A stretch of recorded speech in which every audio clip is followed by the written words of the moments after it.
The Arena, a multi-platform gaming news podcast, is brought to you by, well, of course, you. If you want to learn more about how you can support the show, go to patreon.com/thearena_podcast. Hit it! That's what I'm talking about. Wait! Okay, now, from the beginning. Hit it, boys.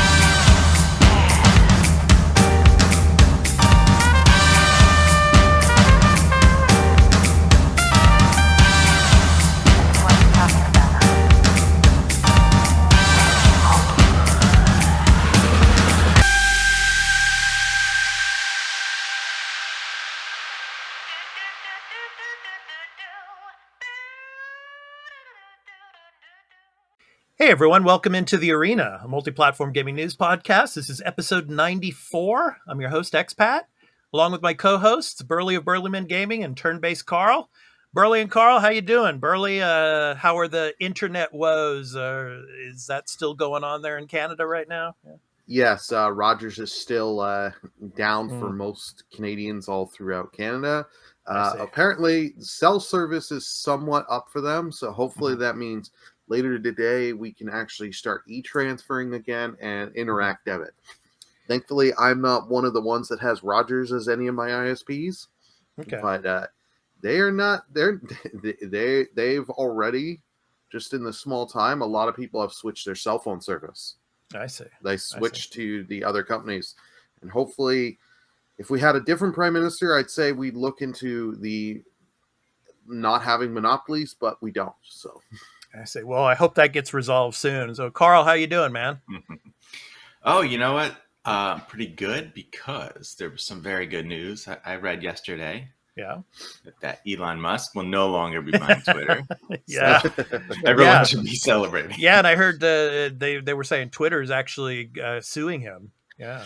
Oh, yeah. Backing out. Yeah. Is expected because of the way things went down. Yeah. But, you know, the world dodged a bullet there, I'd say. I don't think that would have been good for social media in general. Yeah.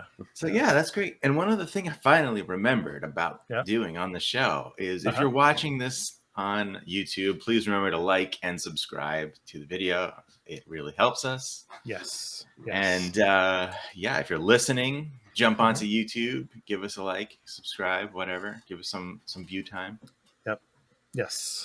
Yes, definitely. Thank you for that, Carl. So, I mean, we got a great show for you. We're going to be talking about Red Dead Redemption and the remastered trilogies that they were supposedly working on, and GTA 4. They're putting that on the back burner.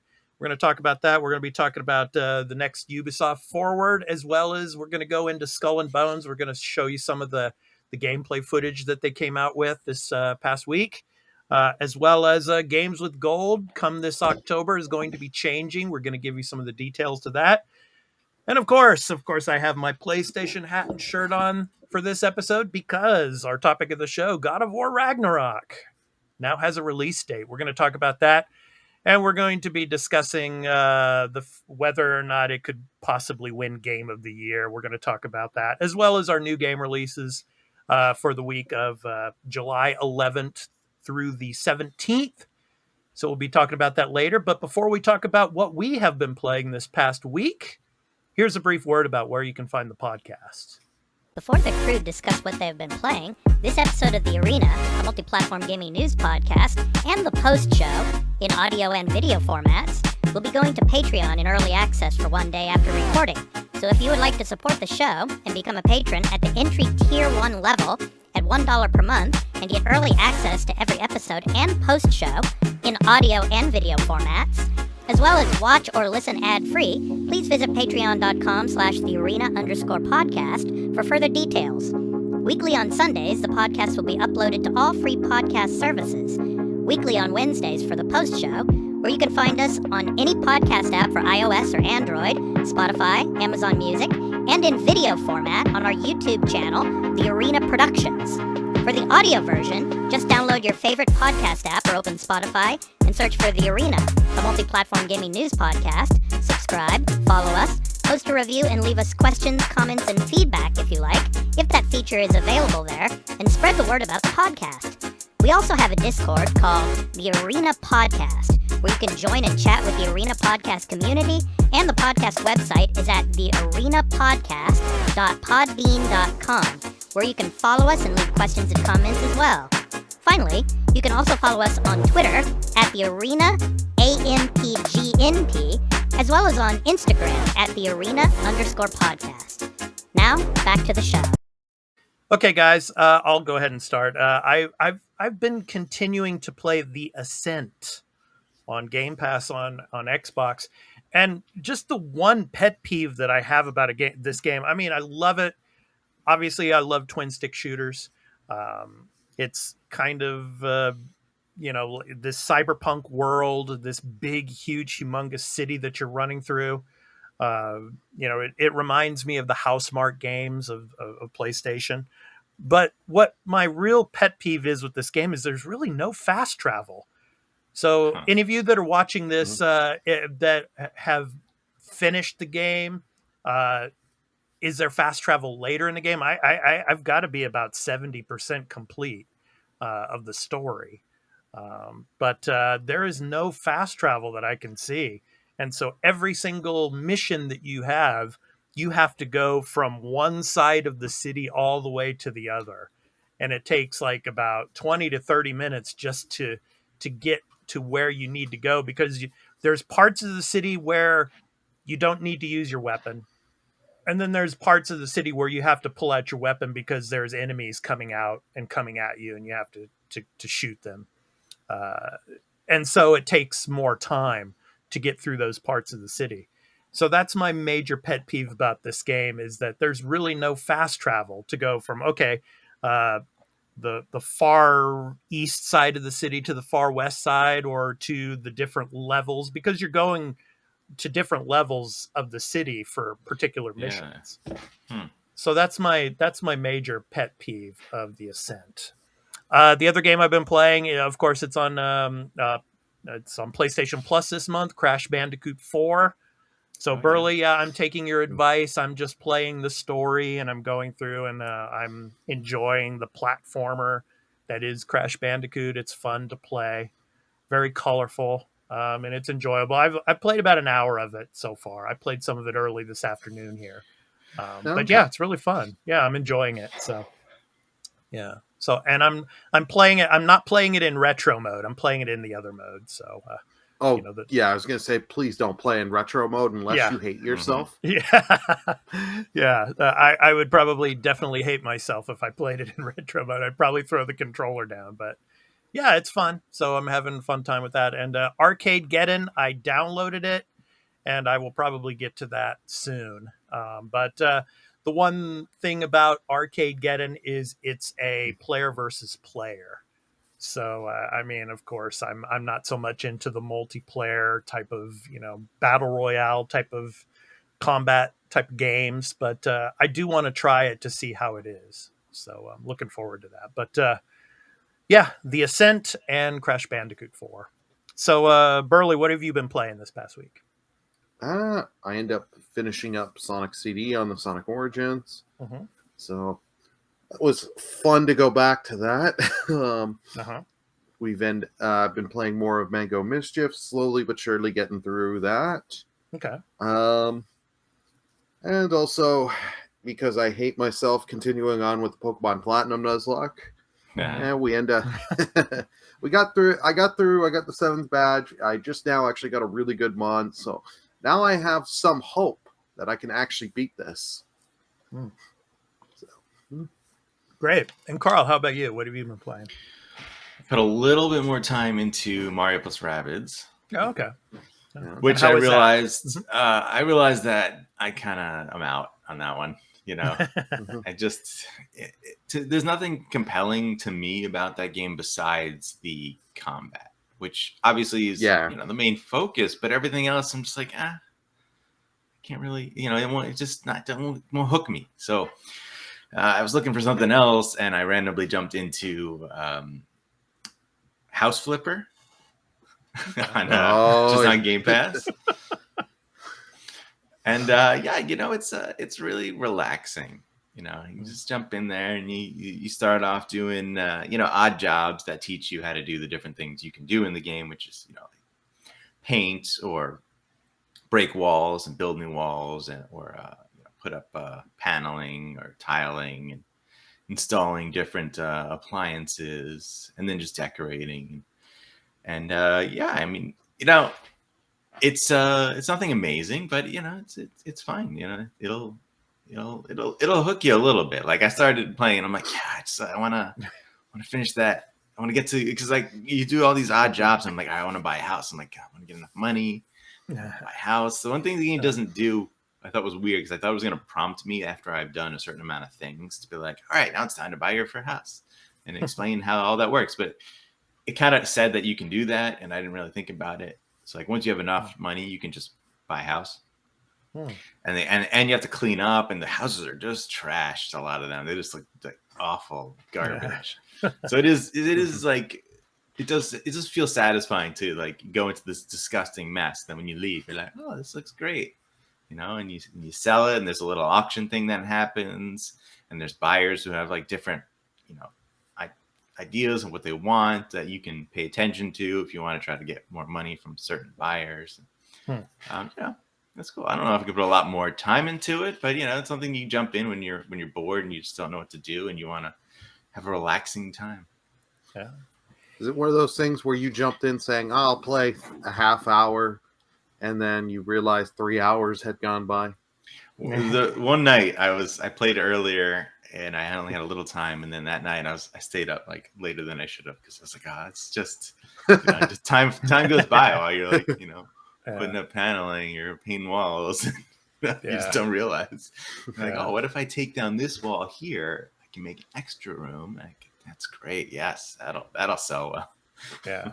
I've heard from a bunch of my streamer buddies that have played this and have seen them play it. They're like, yeah, it's surprisingly addictive. And I'm like, that's the last thing I need to is download that game on my Xbox and be like, I'll play for 5 minutes.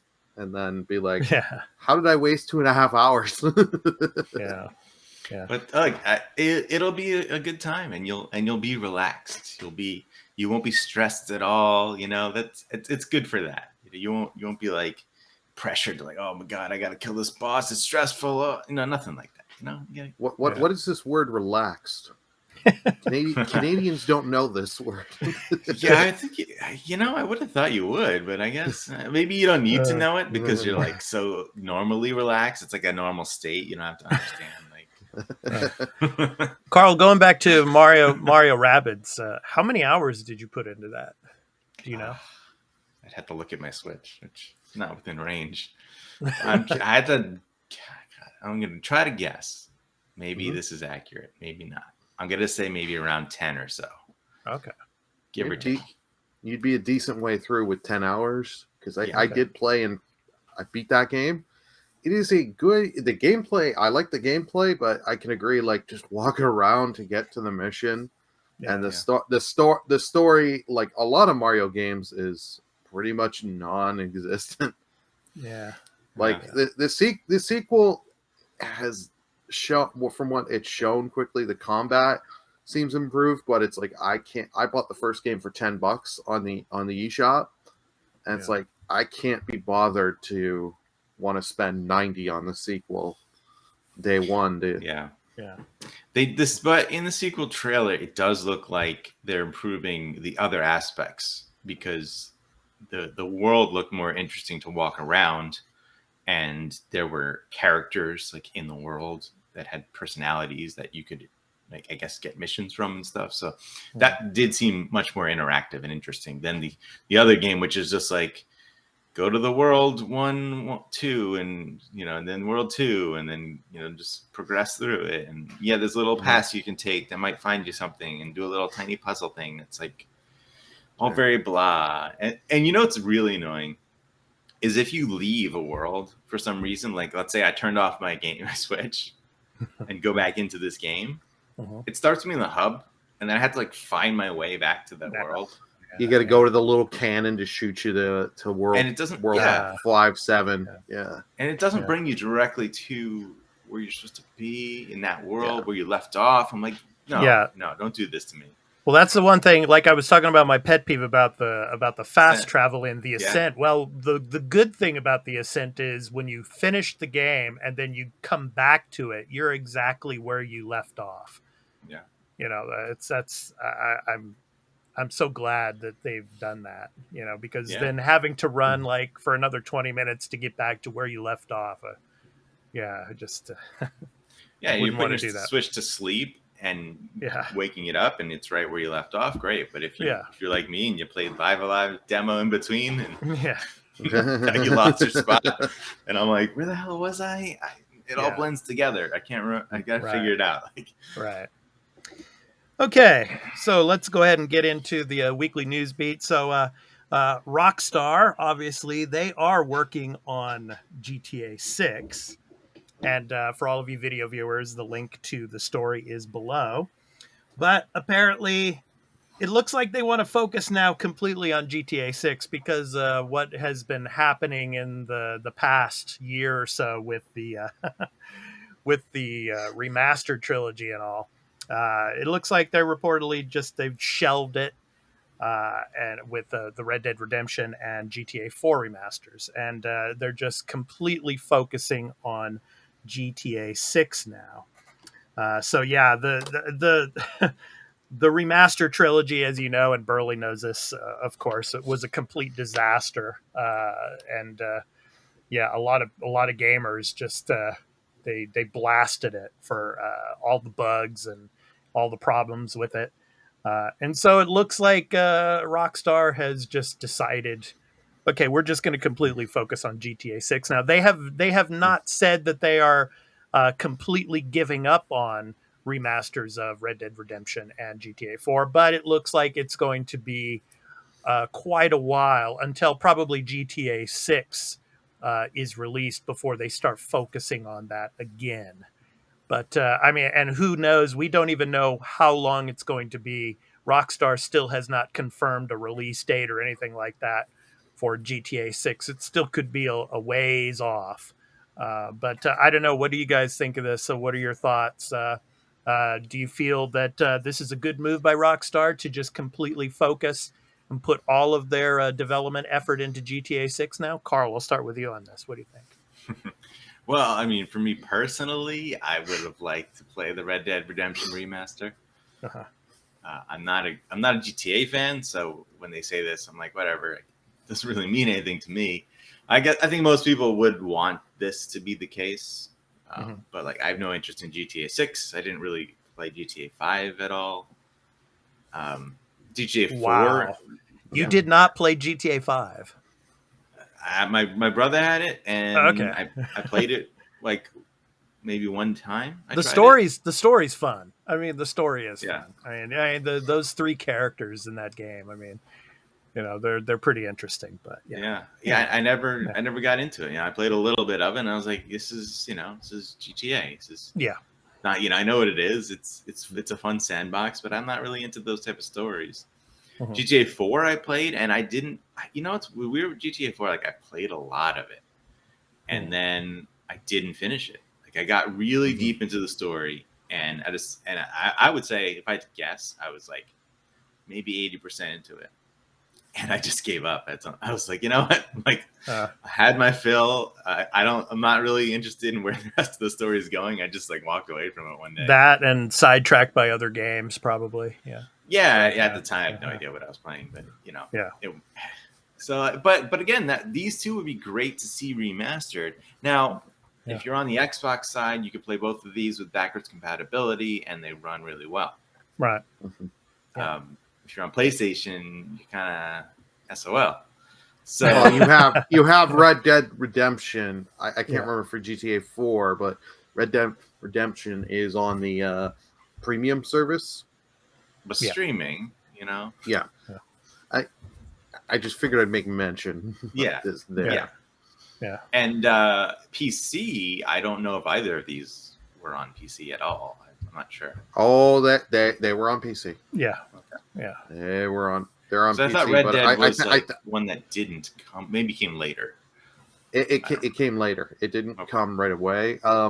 but I can't remember if I know GTA 4 was on Steam. I don't know if Red Dead was. Might be on because Rockstar made their own launcher and made their own thing.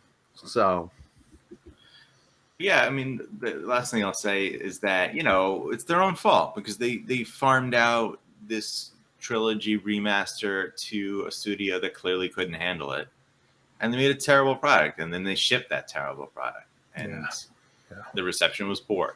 Yeah. So, like, do I think that you're doing anything, like, I don't know what word I'm looking for, not noble, but, like, you're not doing us any favors. You're doing yourself a favor. Mm-hmm. Because you're just not going to you decided we're not going to waste time on a bad product.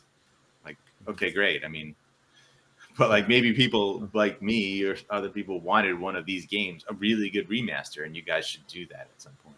Now, be forever. Yeah. Burley, what are your thoughts on this? It would have been nice to see that get these remasters, but let's be honest. If they were going to come, they would have farmed them out again to some cheap studio. Let's call it out what it is. They're only focused into GTA 5 and GTA 6. They are their main focus. GTA 5 still because it pulls in still an insane amount of money. Mm-hmm. Like they might as well. Their Rockstar's slogan should just be "We're in the money." Yeah. So they're putting their efforts into GTA 6. Fine, if you're gonna fully hamper down in GTA 6 and get it when it comes out, right? That it comes out that this game does launch in 3 to 4 years, whenever it releases, that it comes out the way it should be. Great. I would like to see the remasters for those that want to play these and get remasters, but you gotta after the last remasters, you have to now be very critical of anything that comes out from them. That when it comes to remasters, because the definitive editions for 3, Vice City, and San Andreas, those were just horrible. How they let those go out, and that like on the PC version, they took out the original versions. You couldn't buy them, but then allowed you to buy them again after fan backlash. Right. Yeah. So I looked it up. Red Dead Redemption never came to PC. Oh, I thought it did. Yeah, only PlayStation 3 and Xbox 360. And the best way to play it is very obviously Xbox backwards compatibility because it got one of those Xbox One X enhanced things, so you can play it at 4K, and the frame rate's going to be better, going to be more solid running on that. So just play Red Dead Redemption 2. Play Red Dead Redemption 2. Yeah, but they're different games. And they're different games, but I mean, John Marston. I mean, he's in it. No spoilers, but yeah, I mean, come on. He is, but this first game I thought was better, in my opinion. Although the second game is fantastic. It's a kind of different experience. Yeah, I think people should be able to experience that game on modern platforms and PC as well. So. Yeah, I mean, just for now, if you want a game that would be remastered in a sense with the graphical fidelity and all like that, I mean, just play Red Dead Redemption 2. It's beautiful. Yeah, and look, if the plan is to do a more full-on remake and have Red Dead Redemption 1 in the visual style and engine of Red Dead 2. Okay, go ahead. Yeah. Take the time, do it, do it right. But do it right, and it'll take like 6 years to do. Right? Yeah, at least. Probably. Yeah, that sounds like we won't ever get Red Dead Redemption 3, which that's what they should do. Just concentrate on Red Dead Redemption 3 and not even try to work on a remaster for 1. I mean, but anyway. I agree with that. Yeah. I don't even know they're going to do that, to be honest. Who knows? One of the Hauser brothers left, right? I don't know what that studio is up to, really. How focused are they with the online stuff? Red Dead Online wasn't that successful, so there's a idea there that they're like, well, we can't make as much money, so let's just not do it. They're not putting any effort into Red Dead Online. It's like GTA 5 Online. That's where they put their effort because that's a cash cow for sure. which I understand. I played a little Red Dead Online just to check it out because I loved Red Dead Redemption 2. And I thought it was cool. I'm just not that type of gamer, so I didn't get super into it. But it'll be interesting when GTA 6 eventually does come, what they will do with GTA Online. Will it become focused more on 6, or will they still have like everything for 5 running for the first couple of years at least? It'll be interesting to see. No idea. Yeah. Okay, so we had some news from Ubisoft this week, and of course, for you video viewers, the link is below here. So, Ubisoft, they've decided to have another Ubisoft Forward, which is going to be coming on September 10th. And earlier this week, we also got a look at Skull and Bones, and we're going to show you some of that gameplay here in a couple of minutes. But first, let's talk about this Ubisoft Forward. Kind of speculate a little bit. It most likely when September rolls around, we're probably going to get news of a new Assassin's Creed, probably that Assassin's Creed Infinity that's been going through all the news cycles and everything, the speculation and all, because they did not have at the anniversary event for Assassin's Creed, they did not announce a new game, so we're probably going to get something on that. As to what else that they might show at this Ubisoft Forward in September, it's all up in the air. So I'll throw it at you guys. I think it's going to be, heavily focused on a new Assassin's Creed game. But what other stuff do you think you think we might see? Burley, I'll start with you on this one. What do you think we're going to get for the September Ubisoft Forward? Well, obviously we'll get something on Assassin's Creed. No Prince of Persia, probably, right? I was going to say Prince of Persia and Beyond Good and Evil 2. Don't hold your breath on those. Yeah. Beyond Good and Evil 2, I say, is dead. Yeah. They just don't have the balls to announce it. Yeah, and one more thing before you go on, Burley. There was another little bit of news from Ubisoft this week that, of course, 15 titles in the coming months, the multiplayer support is going to be cut off for those games. Assassin's Creed 3, Far Cry 3, Anno 2070, but the studio is saying that they're going to attempt to continue to keep the network infrastructure running for that, but we shall see. But 15 games are going to be losing multiplayer support from Ubisoft as well. But anyway, go ahead, Burley. You were going to say about the Ubisoft Forward in September, potential things we might see. Yeah. So obviously Skull and Bones, we're going to see more because now that they've officially announced that the game's coming in November, it's their big holiday title this year. So they're obviously going to show something on that. Uh-huh. We do have. You're also going to get that Mario Rabbids game, Kingdom of Hope. I think it was the subtitle. Mm-hmm. Sparks of Hope. Sparks of Hope. That's right. Yeah. Okay, I knew Hope was in the title. Sparks of Hope. Yeah, sparks. Yeah. Little sparks, big sparks. Who knows? Yeah. Now I don't know if we're going to get a new Far Cry. A tease of a new Far Cry yet. I wouldn't be surprised because I think there's still some Far Cry 6 DLC that hasn't come out yet. Yeah. So we'll get some teases on that. How about another Tom Clancy game? Do you think we might get another Division? Division 3 maybe we might get. I don't know if it'll be Division 3. But I'm sure we'll get, because Siege is still popular. I wouldn't be surprised we get a small little what's to come to Siege. Ghost Recon? No, we maybe get some Ghost Recon. So that's the thing. The whole Tom Clancy stuff, I have no idea what they'll show. Like, the Tom Clancy stuff, I do not pay attention to. Yeah, it should be another Splinter Cell game, but then again, yeah. So. Yeah, Carl, what do you? Oh, go ahead, Burley. Go ahead, man. I was going to say we do know they are remaking Splinter Cell. They have said.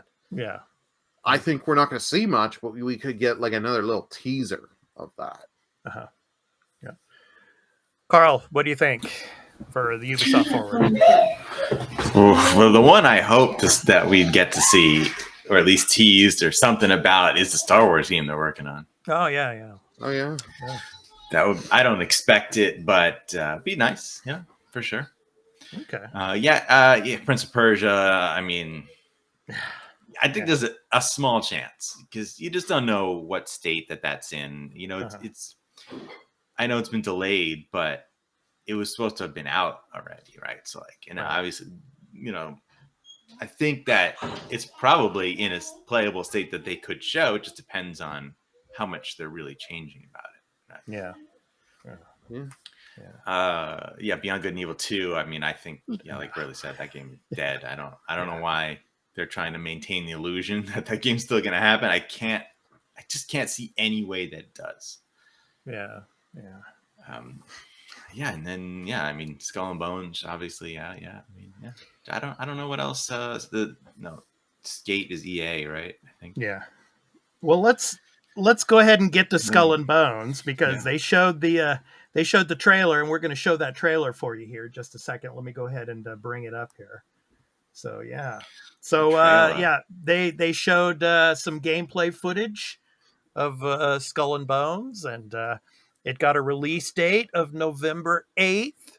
And Carl, you and I were going on a little bit on Twitter about this because obviously there's another game we're going to be talking about it during the topic of the show that's coming out the day after this game arrives, and whether or not it's going to be trounced by this particular game that's coming out the next day. But I mean, let's before we get to talking about that, let's go ahead and talk a little bit more about the game. The game, exactly. So I mean, how do you guys feel about what you saw? I mean, I just honestly, I mean, this feels like more Assassin's Creed Black Flag to me.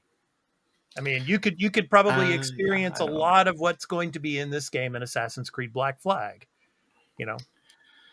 I don't really agree with that because this game is just heavily focused on this idea of like the naval combat, right?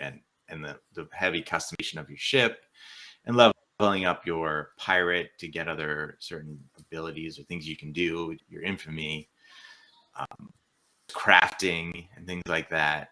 To let you build up your ship and resources, and you have to like maintain your crew. It seems like they said because they can mutiny if they're not happy. So there's an aspect there. Did you play Assassin's Creed Black Flag? Oh yeah. Carl. Okay. Okay, because I was going to say you can do those things in Black Flag as well. So yeah, but it felt more if you concentrate on it more.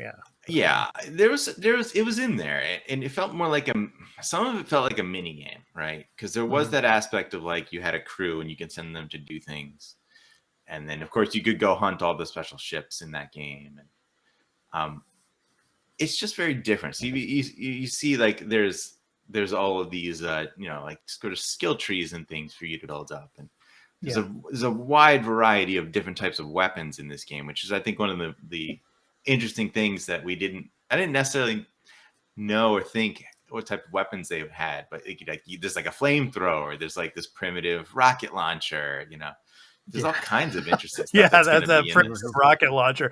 It looked like like about 10 different rockets that were in it.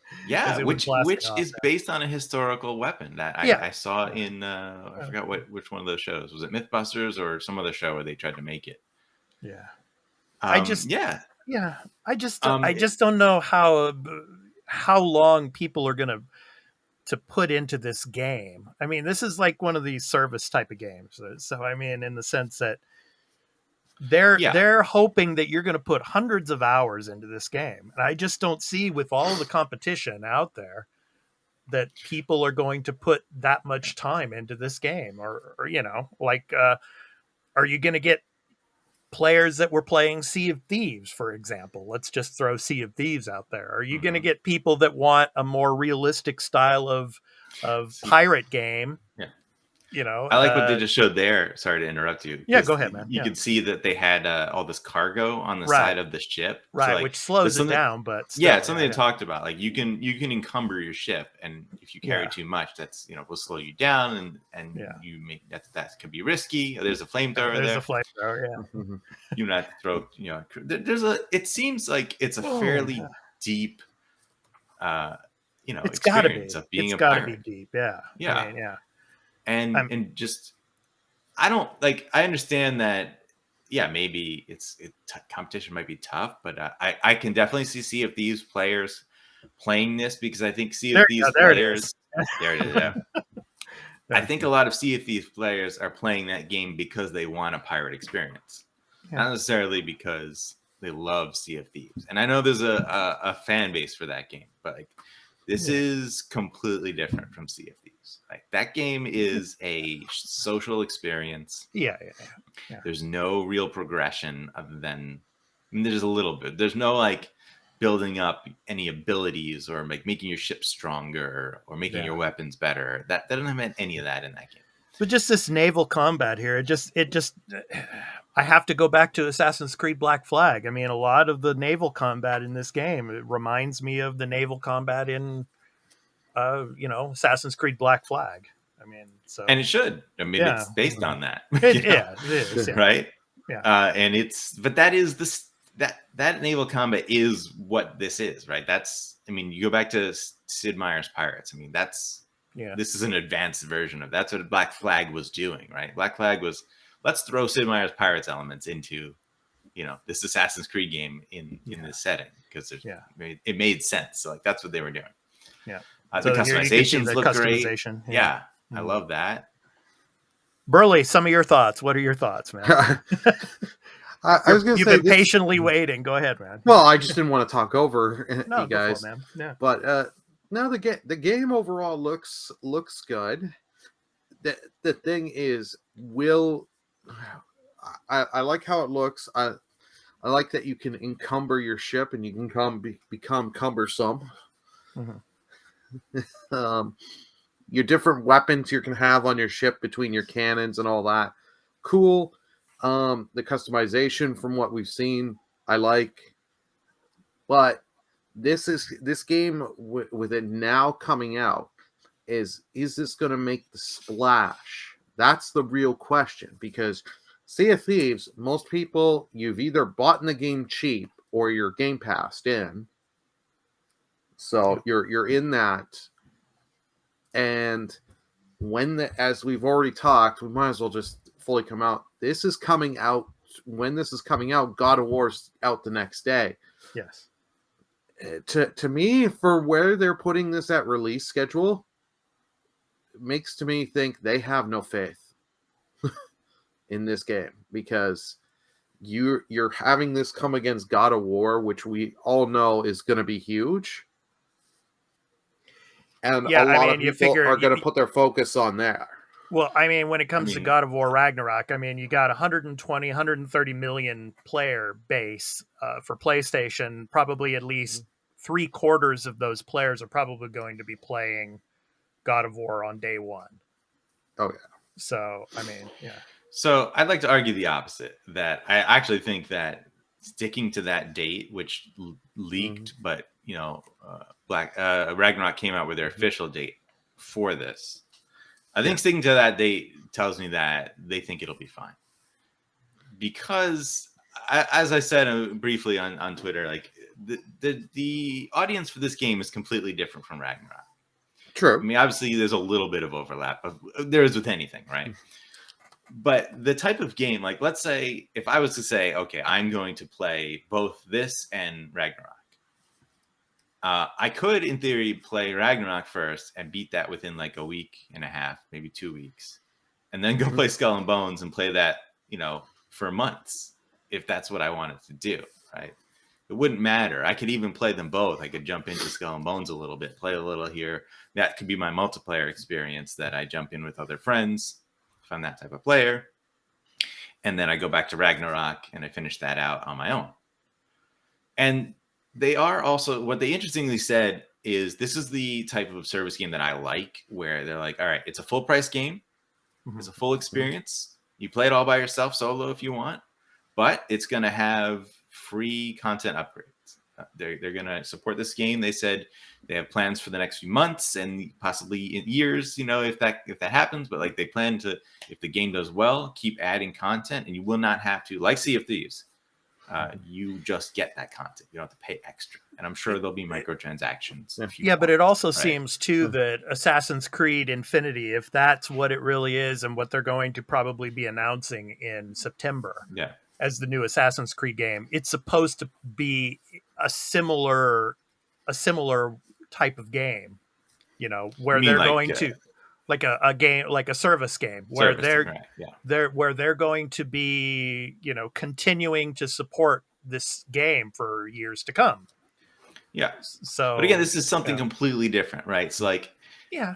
if you want to play this type, this is the reason this game will succeed or fail is if it finds an audience, right? If there are people who want to play this type of game where the focus is really just naval combat, right? Do you like that? Do you like building up your ship? Do you like trying, you know, doing these different missions, is fighting off these different ships, finding ships, you know, fighting forts and things like that. Like if that's your thing, and then playing that multiplayer, great. And if the gameplay loop is good and it can keep you playing for a long time, then it'll succeed. If not, it'll fail. I mean, I don't think that Ragnarok sales will have anything to do with it because, like I said, you could buy both and play one quick and play the other. You know, it depends on your audience too. Because again, PC, you're not playing Ragnarok. It ain't on PC. Xbox, you're not playing it there either. It's not on that platform. Yeah. So. Yeah, I guess the question is how big of an audience will there be for this game? And if you're itching for a pirate game on PlayStation, this is your game because you don't have Sea of Thieves. Yeah. So. You have Black Flag. Well, I mean that's an ancient game right now. Yeah, I mean, well, compared to now, yeah. So, but we shall see. I'm interested to see how this game's going to re-release, like, because this is a game that has me interested. But I'm gonna already tell you, like, I've got October packed, and like November, I've got God of War, I got Pokemon, Pokemon for me. Then you got December. You got December, and then you got January with Forspoken that's going to be coming out now because Forspoken this week also was delayed again. Until January. Yeah, Hogwarts Legacy in December. I got Gotham a lot Knights of games in October as well. So Gotham This Knights. is a game I'm very interested. I'm hoping comes out well. So I'll probably maybe just wait and see, and like if I have any money for my birthday, because that's early mid-December, I may just use that kind of thing, or just wait in the January to March period, because that's how this always happens with Ubisoft games. When they launch in November, January to March, you'll get the price. You'll go from here in Canada, instead of being $79 before tax, you can get them for like $59 or $49. Well, hey, here's another. I'll throw this one out there, and for you, Carl, for example, let's just say that Ubisoft Plus comes to Game Pass, like it's, they've said it will be. So let's throw Skull and Bones onto Ubisoft Plus and put it right on Game Pass. Yeah. Well, let's see how big it would be if it did that. Yeah. If it was part of Game Pass, I would definitely be playing it right away. Yeah. Same. Yeah. So now, you can still get Ubisoft Plus and get this game. I believe that's how it works, right? Yeah. So on PC, you can go pay for the Ubisoft Plus. Xbox and PlayStation as well, right? I don't know if it happened yet, but like it's coming. No, not yet for Xbox and PlayStation. They announced it, but it was announced for PlayStation already. It has been announced for the consoles, but we have no date. Hopefully, I expect by the time this is out, by November it should be, So.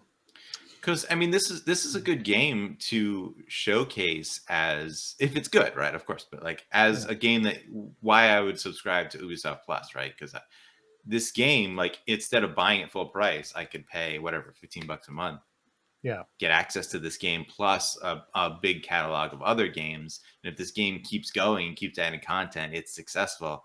Right. There's value in just that. Eventually, of course, you would pay for more than the game, but it's a full price current gen only game as well, which is that was interesting too. They cut the old platforms as well on this. Wow. Yep. So yeah.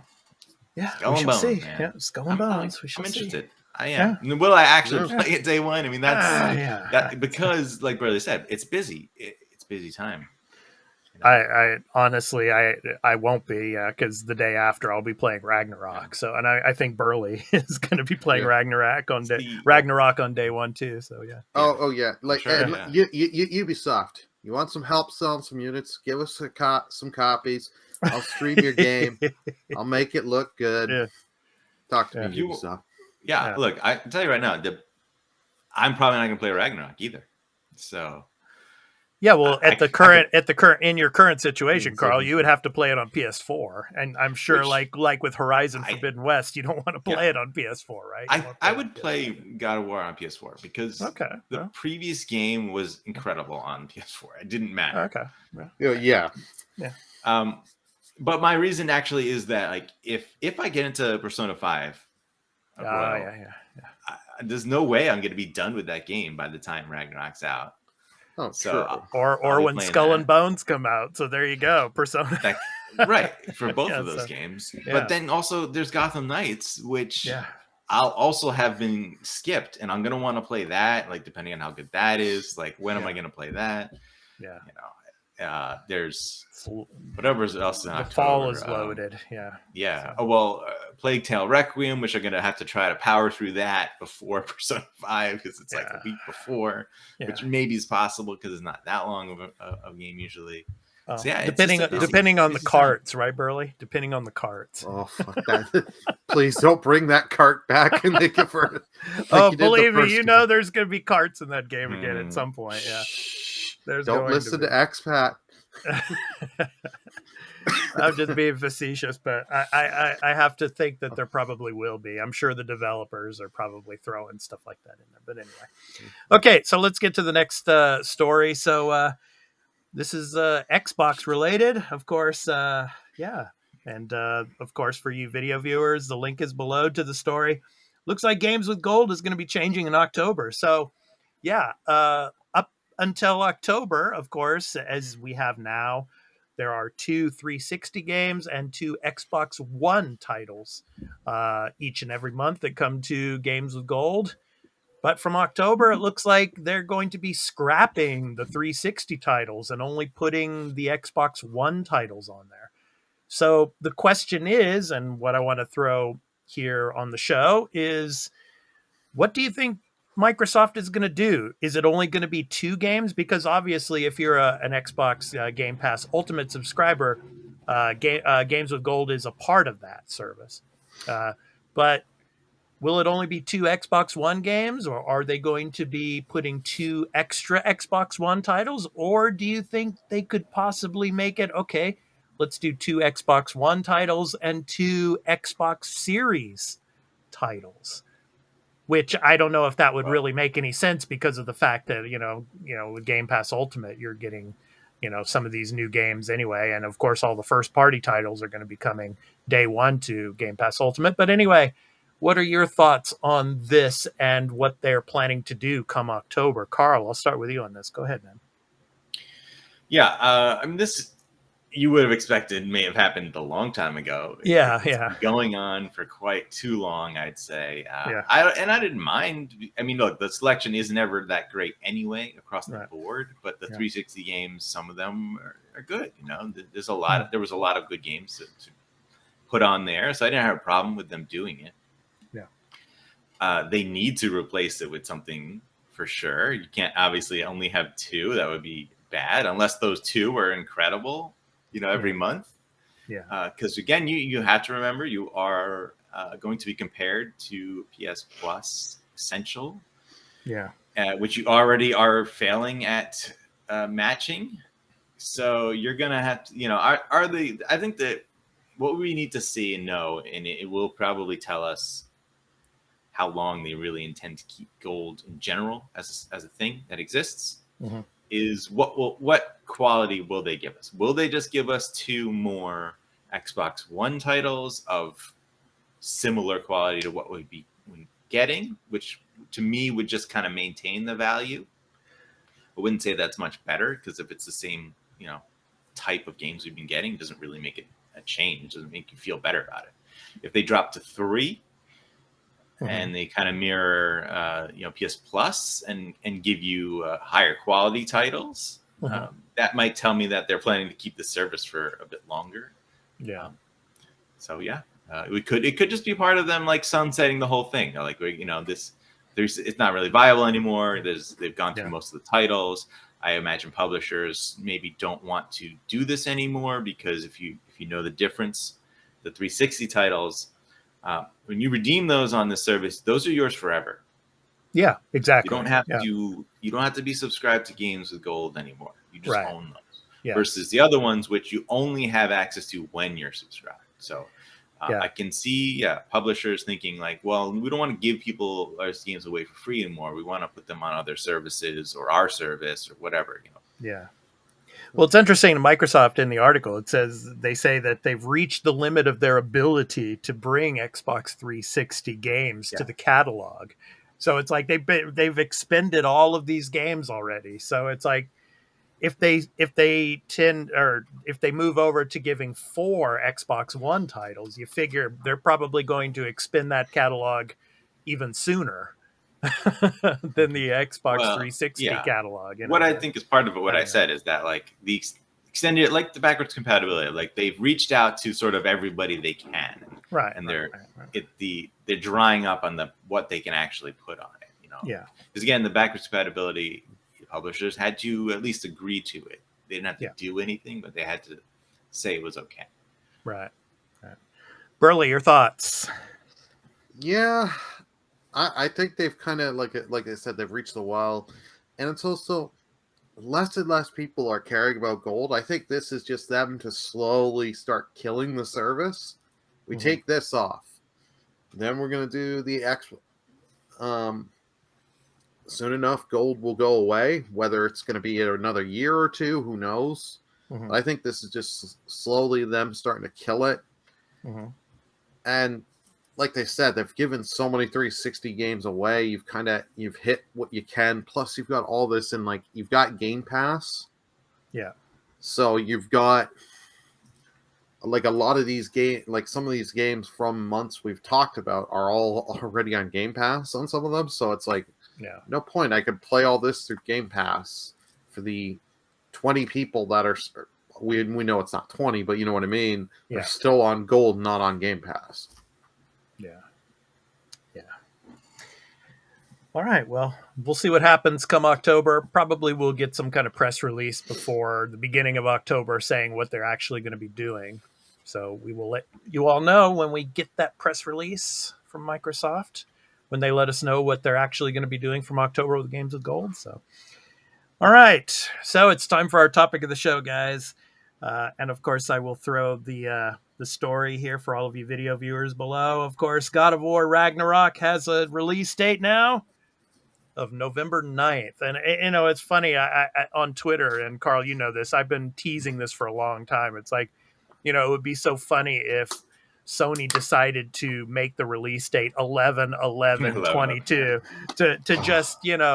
to just kind of put their foot on the face of Starfield in a sense, but apparently they didn't do that.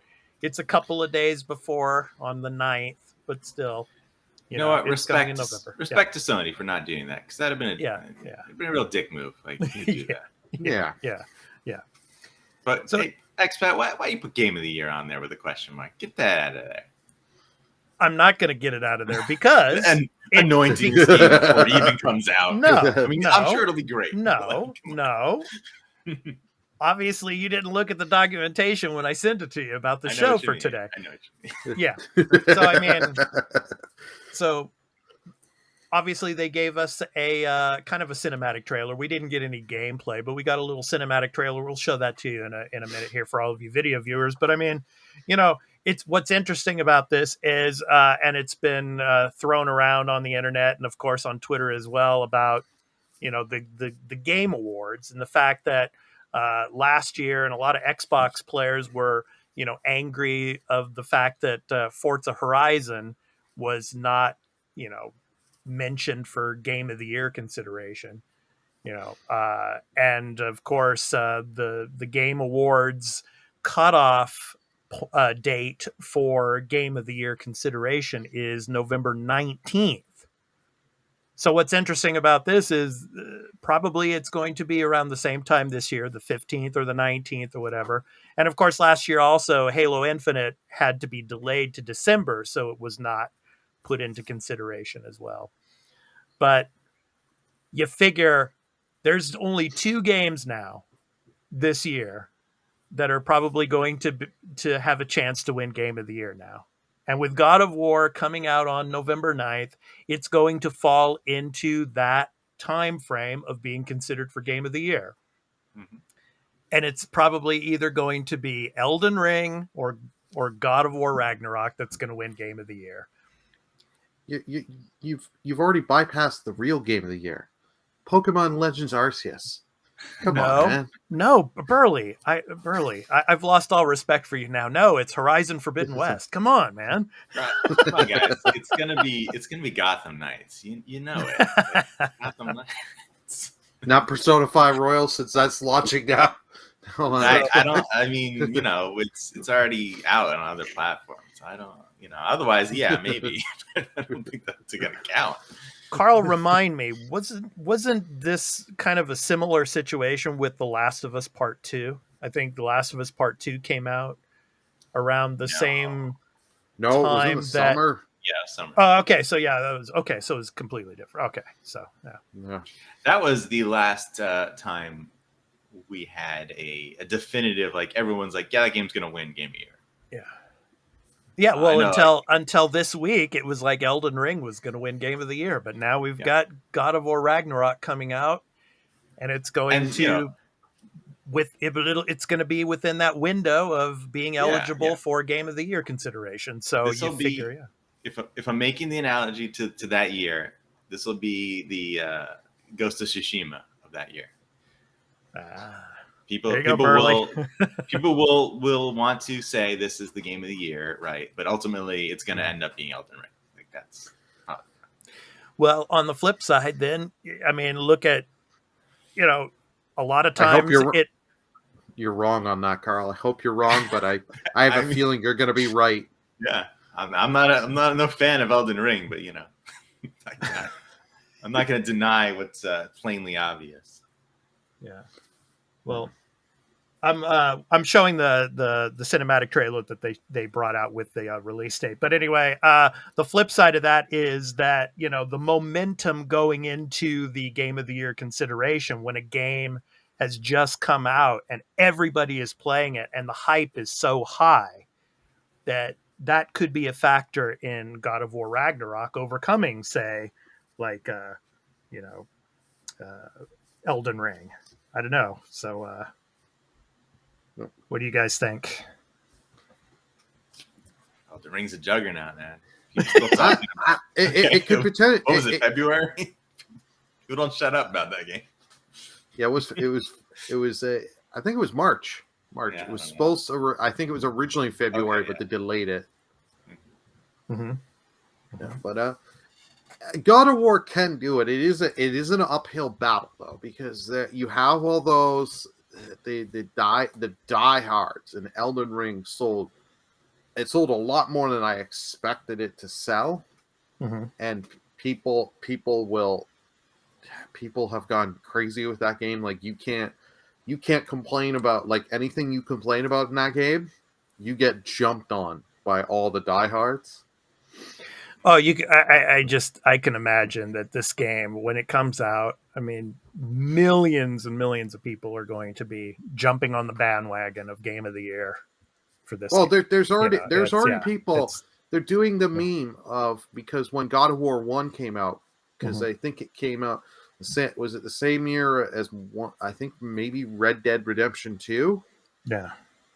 Because I've seen the meme where God of War, it shows Kratos over the Reaper, and it shows him cutting down Red Dead Redemption 2's character, and then showing then the bloody trail then going to Elden Ring. Yeah. 2018 Red Dead Redemption 2, and I think God of War was 2018, right? Yeah, God of War was 2018. Yeah. Yeah. I'm very... Oh, go ahead. I was going to say, I'm very interested in this game. I can't wait. because with what they did and changed with the God of War of Mythos and gameplay wise with 2018, it's like great. I can't wait to see what we can do with in this one. What other combat options we're going to be given, with how explorative the world's going to be, and how the story's going to shape. You figure there's going to be more combat options with Atreus because he's older now, so he might be able to use different skills that he wasn't able to use in the first game. So I wonder if they even let you play as him at some point. Yeah, I mean, they should. Yeah, and that would be cool if we could actually play as Atreus. The real question, though, is because they've showed with the collector's edition what Mjolnir looks like. Mm-hmm. Are you going to get Mjolnir? I wouldn't be surprised. I mean, is Kratos worthy? I mean, the gameplay mechanic is already there. So yeah. The axe is the same thing. So. I'm just waiting for that boss battle with Thor. That's going to be cool. Oh yeah, man. Yeah, Thor should be good. So the thing is, you brought up Red Dead Redemption versus God of War 2018. That is, in my opinion, similar to, and we'll see, but how it plays out, to Elden Ring versus God of War Ragnarok, because Elden Ring is essentially feels like a sequel, but it's not. It's sort of a renewal for that franchise, right? It's Dark Souls 4, but it's not. It's doing something significantly different, right? It took a different take on it, making an open world, expanding, I think, on other elements of it. Yeah. God of War 2018 did the same thing. Like it's technically a sequel, but it's also a fresh start. It feels new. It feels like they did something completely different. They revamped it, reimagined the series. Yeah. Versus Red Dead Redemption 2, which isn't a fantastic sequel. It's not. It's jumps. It made a lot of leaps over the first game, but it is still more of that same game, just better. And several years apart too. Yeah, long time, right? Yeah. Will God of War Ragnarok be the same? Will it be just another great game? Right, that's a sequel. Maybe it is better, but like, is that enough to put that above like what Elden Ring did for most people? I'm not one of them, but for most people. Honestly, I don't think it. I mean, between 2018 and 2022, I mean, I don't think there's going to be too much of a difference in visuals and in graphical fidelity in this game. It's probably going to look very similar. It's probably going to play very similar. Play very similar as well too. So, and of course, I was just going to say for some of the other candidates, I mean, obviously with the PlayStation. Probably they're definitely going to have God of War and Horizon Forbidden West as the candidates for Game of the Year. That could be nominated for sure. Definitely. Or their other big one that we know is coming, that is a remake. That's if anybody nominates that, they should be slapped. I agree, but look at how those games have done in the past. For Game Awards, it's gonna get nominated. You know it. Hey, there's a game that's coming out this month, guys, that might be really, really great, and we don't even know it yet. And it's coming directly if you have like PlayStation Plus premium or the tier below that. Stray. Yeah. I mean, because last year, what was it? It Takes Two won Game of the Year, and we saw that coming. This would be an indie game of the year. It wouldn't be in the main category. Yeah. Ragnarok. So actually, my biggest question for this game is the scope of it. What's going to be the length of this game? The first game was actually a nice length. I liked it, and I think I put in a good like 20 some odd hours, maybe up close to 30 if I had to guess, depending, because there's a lot you can do in that game. Well, the development cycle's been about 4 years or maybe a little longer. I would say probably about the same amount of time. Yeah, I would say that's the hope. But where I think maybe it could falter a little bit is, what if it's actually a significantly shorter experience? Like, That doesn't make it worse, but I think in the eyes of like generality, people might be like, oh, well, that's unfortunate, and they might not look at it as good as the previous game. Burley, is this supposed to be a trilogy? Or this originally was going to be a trilogy, but they said they could do this in 2 games. But they haven't committed to saying it's only 2 games, right? No, they've committed.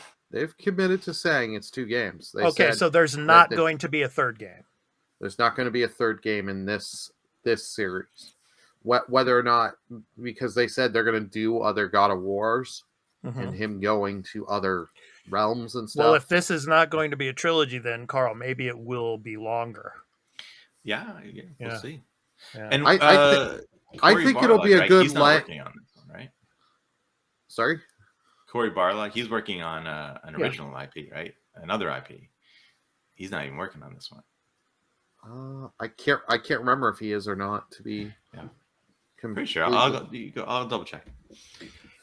I think this one will be longer, but whether or not the length will be what we want, because now they're putting what they wanted to do 2 games as one. I have faith they can do it, but this could be quite a long game, and it's just whether or not is it going to feel stretched out, where like, oh, you can tell they made this longer just to make this longer, whereas they didn't. And if certain story elements, are they giving time for it to breathe? Yeah, he was the game director and story writer of 2018 God of War, but he's only the producer role of this game because he is working on something else. So that is another thing to think about. Someone else directing and a different writer. So, right. Could be different. It could be different. So we shall see. Yeah. But come December, it'll be interesting to see. Yeah, if it's God of War, Ragnarok, or Elden Ring to win Game of the Year. So there's a lot of people out there that are saying, well, if God of War Ragnarok wins Game of the Year, it's because of Jeff Keighley. You know, he's going to have some kind of sway as to how they vote. I mean, I don't agree with that. Yeah. People have said that if Elden Ring wins, he swayed it because he had the pot creature come out. And all that, no matter what, I'm sure he can influence voters. There's no denying that he can influence voters. But it's not like he's the grand master and say, I decide what wins. Oh no, he can't. No. So yeah. Okay, so that was our topic of the show. So we're excited. Obviously, for November 9th when God of War Ragnarok comes out. So we'll be looking forward to playing that and talking about it with you all. Should be great. Give me some good boss battles, though. Yes. It's a little lacking in the previous game. As much as I love that game, I wanted another. I'm looking forward to Thor, man. Thor, yeah. So, yeah, and the way that it looks like they've designed Thor for this game, it doesn't look anything like the Marvel type of Thor. No, right. Yeah. Look, but Thor will be cool, but I like giant creatures. So like the dragon you fight in the previous game. Well, there's an image. I don't have it here for us, but there is an image that they show on the website there that I had the link to below that you can go and check out. There is a still from the game where Kratos and Atreus are staring at this huge, gigantic wolf. And they have to fight that. Yeah. Fenrir.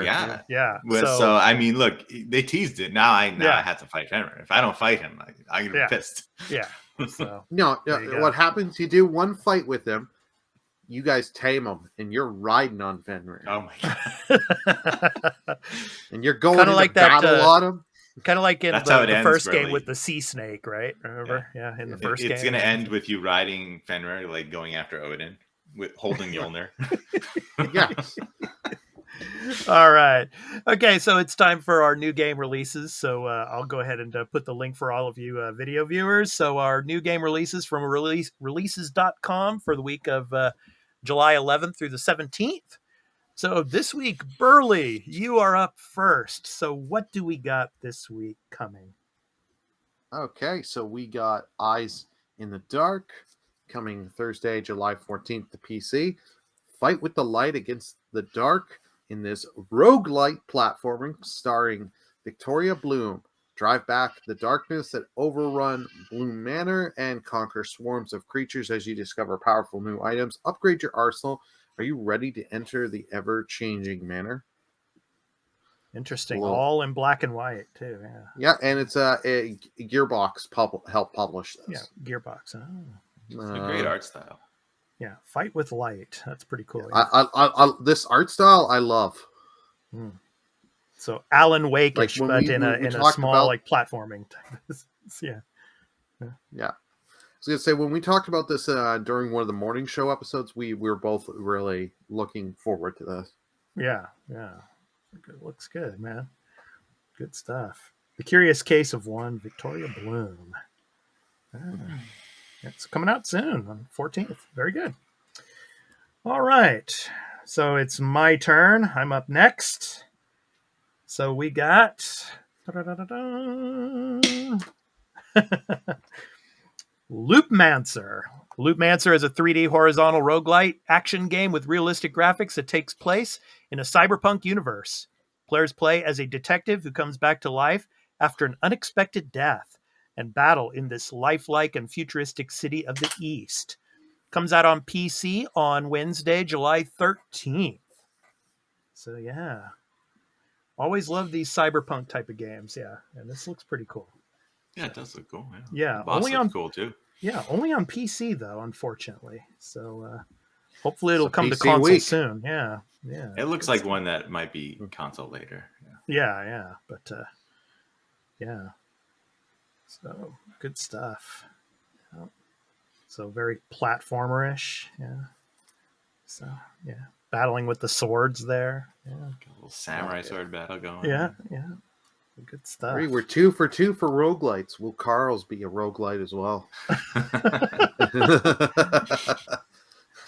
Yeah, so July 13th. Yeah, Loopmancer. So that's my pick of the week. So Carl, you're up next. What do you got, man? I have Power Wash Simulator, a power washing roguelite. No. Yeah, right. Hey, this is coming out on July 14th. PC, Xbox One, Xbox Series. Wash away your worries with the soothing sounds of high-pressure water. Fire up your power washer and blast away every speck of dirt and grime you can find. Build your own power washing business and unlock new tools, upgrades, and more. All the simple satisfaction of power washing to a sparkling finish. Nice. And it's also going to hit Game Pass as well. Oh, cool. Yeah. It's like at the end of that little trailer there, it looked like the Power Rangers there, the Power Wash. Yeah. Power Wash Power like Rangers. Yeah. There's like online co-op or something. Which is like, all right, sure. Yeah, why not? This was out early access, I believe, on PC. This is the official release, and it's hitting Xbox as well. And it was, from what I gathered, it was well received. So cool. Well, you know what they say: friends that power wash together stay together. All right. We gotta jump in together then. Pull up a team. Yeah. There you go, man. There you go. Yeah. The like arena, an international power wash. Yeah.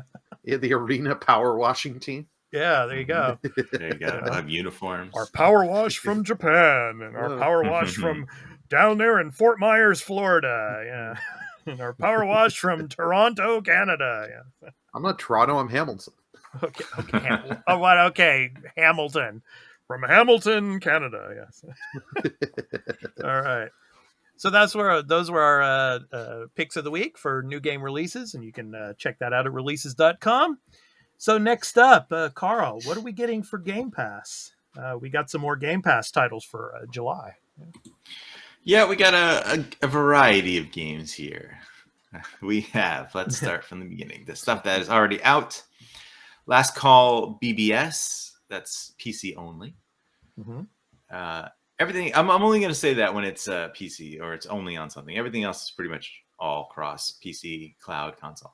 Mm-hmm. So you got Yakuza 0, Kiwami, and Kiwami 2 coming back to the service. Coming back, yes. Yep. Oh. You have July 7th, DJ Max Respect V. Mm-hmm. You have Match Point Tennis Championships. Mm-hmm. and you have Road 96. Cool. Then July 14th, you have Escape Academy, which is not on cloud for some reason. Then you have My Friend Peppa Pig, July 14th. Everyone's excited for that one, I'm sure. Yeah. Well, apparently it's easy gamer score for your gamer score, Jim. I would imagine. There's another one for you too. Paw Patrol the movie, Adventure City Calls. Oh, yeah.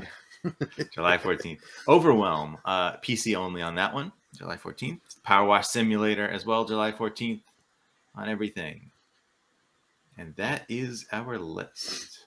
All right.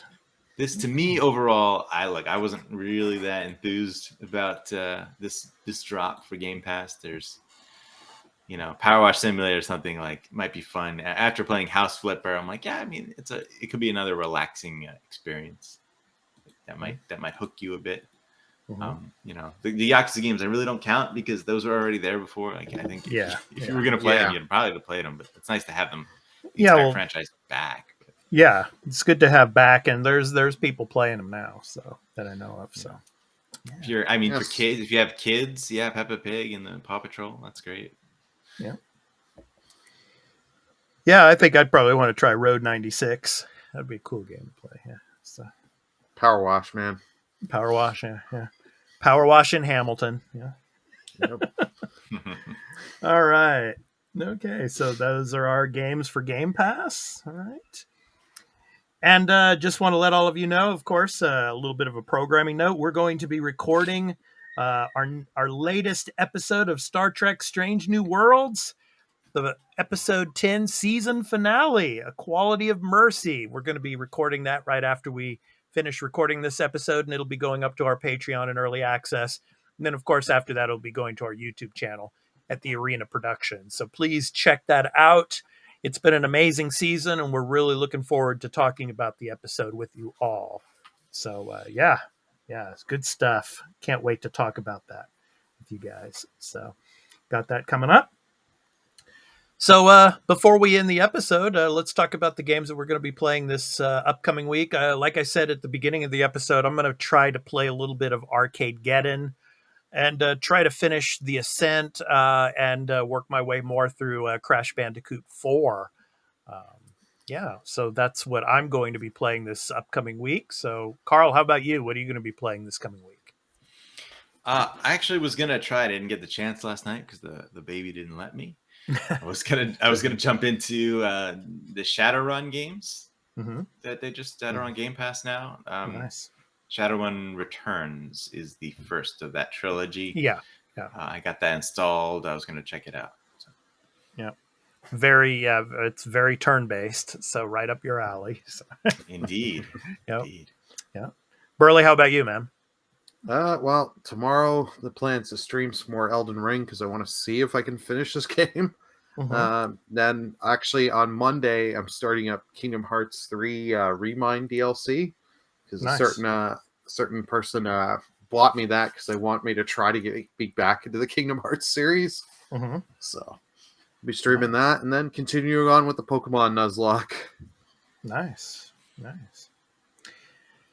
And just as Carl was saying at the beginning of the episode, please come and check out our YouTube channel, The Arena Productions, and please be sure to leave a like and subscribe to our channel as well, and hit that notification bell for notifications of when we upload a new video. So if you have any questions or comments, please be sure to leave us some comments as well. So, for example, do you think God of War Ragnarok is going to win Game of the Year over Elden Ring, for example? What do you think will be coming to Games with Gold since the 360 titles are going to be taken out of the service come October? So, leave us some comments about the episode. We'd really appreciate hearing from you all. So thank you so much for that. So check out our... And will you be playing Skull and Bones when it comes out? Exactly. Will you be playing Skull and Bones, or are you going to be playing something else? Please let us know in the comments. So we'd really like to hear from you. So, all right. Will you be playing Peppa Pig? That's going to be a Game of the Year candidate, Carl, for sure. Yeah. So, all right. Oh, yes. Yeah, yeah. All right. So to end the show, our indie recording artist spotlight. So this week's spotlight is on Bear. Originally from Taiwan and now living in Los Angeles, Bear is a self-proclaimed pop princess, standing out with her diverse ability to both rap and sing. Producing, writing, and recording most of her songs herself, her music transcends cultural and stylistic boundaries. Her music has been featured on Spotify editorial playlists, as well as multiple national radio stations, including iHeartRadio, Dash Radio, and more. From her album titled 999, and the song is called Fireball Summer. So this has been The Arena, a multi-platform gaming news podcast, episode 94. I've been your host, Expat, along with my co-hosts, Burley of Burleyman Gaming and Turn-Based Carl. We hope to catch you in the next one. So take care, everyone. Peace out.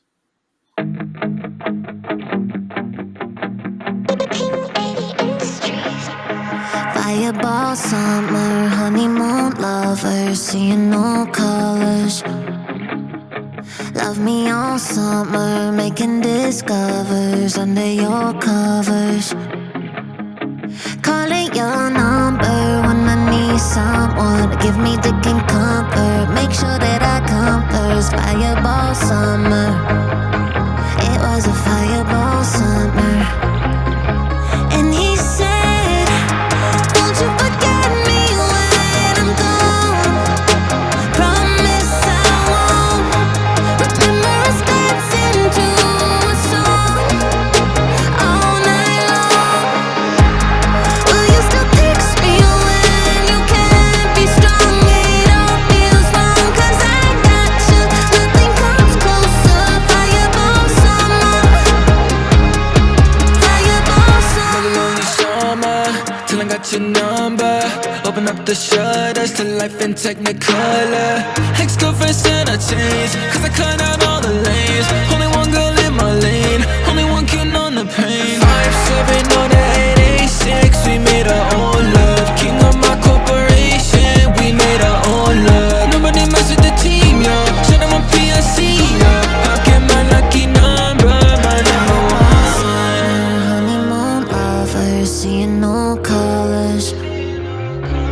Love me all summer, making discovers under your covers. Calling your number when I need someone. Give me dick and comfort, make sure that I